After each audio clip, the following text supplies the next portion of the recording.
নমস্কাৰ বন্ধু বান্ধৱীসকল, আশা কৰোঁ সকলোৰে ভালেই চাগে। আজি আকৌ আপোনালোকৰ ওচৰলৈ ঘূৰি আহিলোঁ এটা নতুন ৰেচিপি লৈ, মাছৰ এটা নতুন ৰেচিপি। যিহেতু গৰমটো বহুত বেছি এইকেইদিন, নহয়নে বাৰু? সেয়ে মাছটো বইল কৰি আজি বনাওঁ বুলি ভাবিলোঁ। তাৰ কাৰণে মই মাছ লৈছোঁ 4 পিচ ৰৌ মাছ, আৰু আলু 2টা দীঘলে দীঘলে কাটি লৈছোঁ সৰু চাইজৰ, 3টা কেঁচা জলকীয়া, এটুকুৰা আদা 2 ইঞ্চিমান হ'ব, আদা টুকুৰা মিহি মিহিকৈ দীঘল দীঘলকৈ কুটি লৈছোঁ, আৰু 2টা সৰু পিঁয়াজ কুটি লৈছোঁ, 3টা বিলাহী পুৰি লৈছোঁ, 2টা শুকান জলকীয়া পুৰি লৈছোঁ, আৰু 2 ফুট নহৰু পুৰি লৈছোঁ, আৰু শেষত দিবলৈ মান ধনিয়া 2 খিলামান থৈছোঁ। ইয়াক নগা ধনিয়া বুলিও কোৱা হয়, আৰু লগতে লাগিব পানী। কেৰাহীখন অকণমান গৰম হোৱা যেন লাগিলে মাছ কেইপিচ এনেকৈ দি দিম। মন কৰিব মাছ কেইপিচত নিমখ হালধি একোৱে সনা নাই।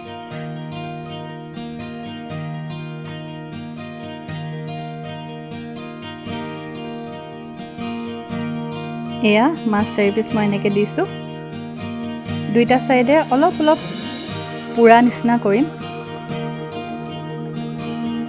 কেৰাহীত তেল নাই দিয়া, তেল নিদিয়াকৈ এনেকৈ দিছোঁ। লুটিয়াই ল'ম লাহেকৈ।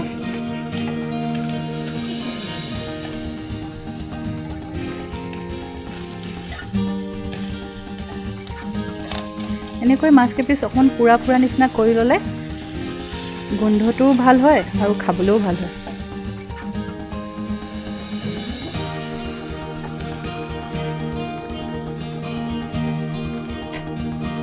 এয়া হৈ গ'ল।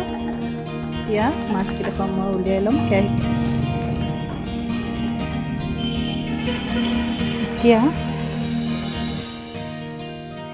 একেখন কেৰাহীতে মই পানী দিম।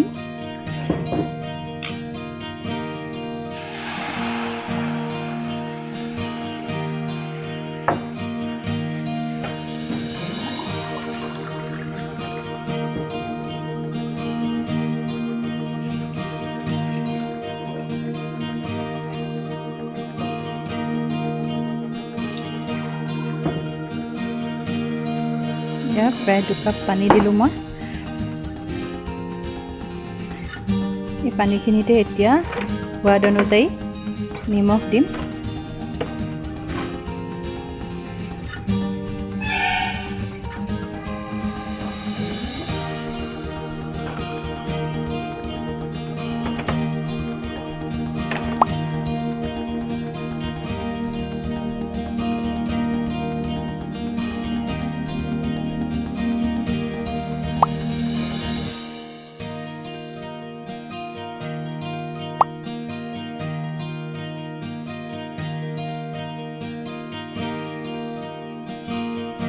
পিঁয়াজখিনি দিয়াৰ পাছত এতিয়া মই অকণমান উতলিবলৈ দিম, আৰু আলুকেইডোখৰ আধা সিজা হ'বলৈ দিম।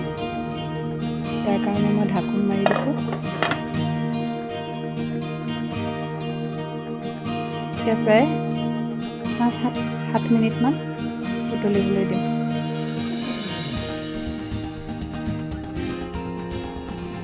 এয়া প্ৰায় 7 মিনিটমান উতলিলে এতিয়া চাম আমি।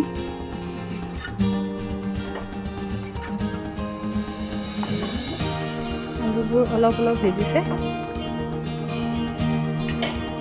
এতিয়া ইয়াত দিম কেঁচা জলকীয়া, আৰু জুইৰ ফ্লেমটো অকণমান বঢ়াই দিম যাতে উতলি থাকক, আৰু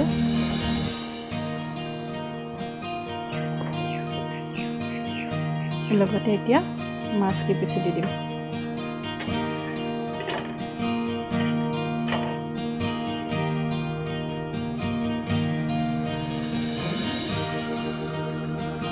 একেবাৰে সহজ ৰেচিপি, সকলোৱে বনাব পাৰিব, বেছি বস্তুও নালাগে।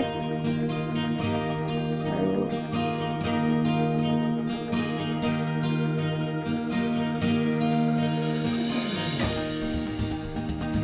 এয়া মাছ কেইপিচ দিলোঁ। এতিয়া অকণমান আৰু উতলিবলৈ দিম। তাৰ পাছত 2 মিনিটমানৰ পাছত বিলাহী আৰু জলকীয়া নহৰু খুন্দি থৈছোঁ সেয়া দি দিম। এয়া দেখিছেনে ইমান ধুনীয়াকৈ উতলি আহিছে। এতিয়া এয়া বিলাহী 3টা বাকলি গুচাই মই সৰু সৰুকৈ কাটি ল'লোঁ আৰু নহৰু দুফুট আৰু জলকীয়াখিনি খুন্দি ল'লোঁ। পোৰা জলকীয়া 2টা ইয়াত দি দিম।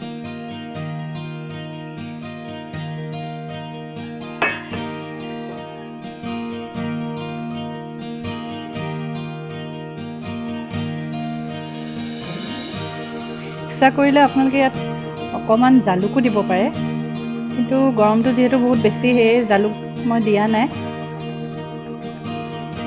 আৰু জলকীয়াৰ পৰিমাণটো নিজে কমাই বঢ়াই ল'ব। যদি বেছি ঝাল খায় বেছিকৈ দিব জলকীয়া 2টামান।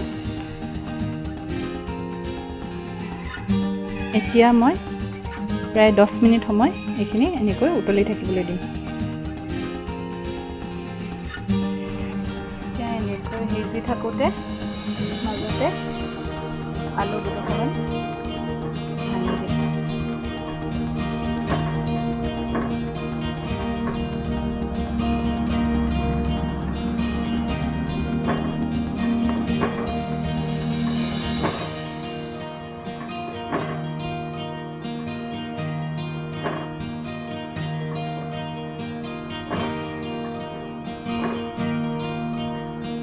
আলুকেইডোখৰ ভাঙি দিলে জলখিনি অকণমান ডাঠ হৈ আহিব, খাবলৈ আৰু সোৱাদ হ'ব।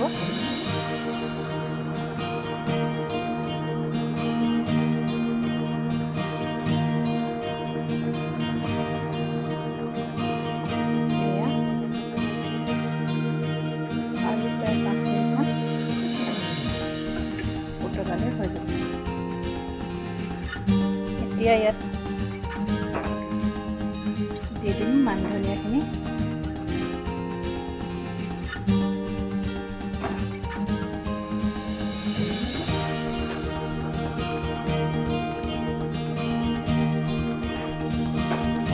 টুকি ল'লোঁ মান ধনিয়াখিনি।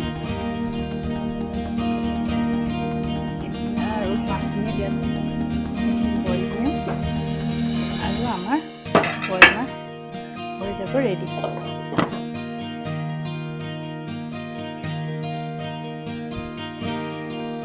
এয়া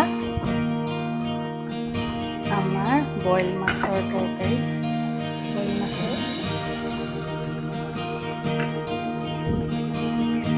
এয়া আমাৰ বইল মাছখিনি ৰেডি হৈ গ'ল।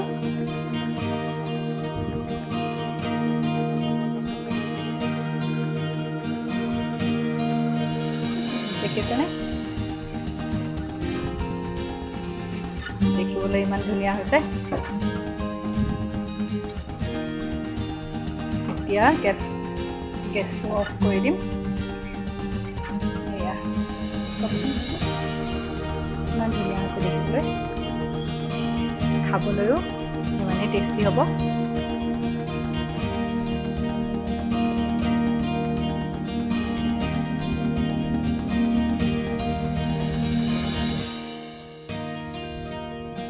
ইয়াৰ গোন্ধ পাই মোৰ বহুত জোৰ ভোক লাগিছে। মই এতিয়া গৰমে গৰমে গৰম ভাতৰ লগত খাওঁগৈ। আজিলৈ আহিছোঁ, আকৌ এটা নতুন ভিডিঅ' লৈ আপোনালোকৰ ওচৰলৈ আহিম। আজিলৈ ধন্যবাদ। আশা কৰিছোঁ আপোনালোকেও এনেকৈ বইল মাছ ঘৰত বনাই খাই চাব।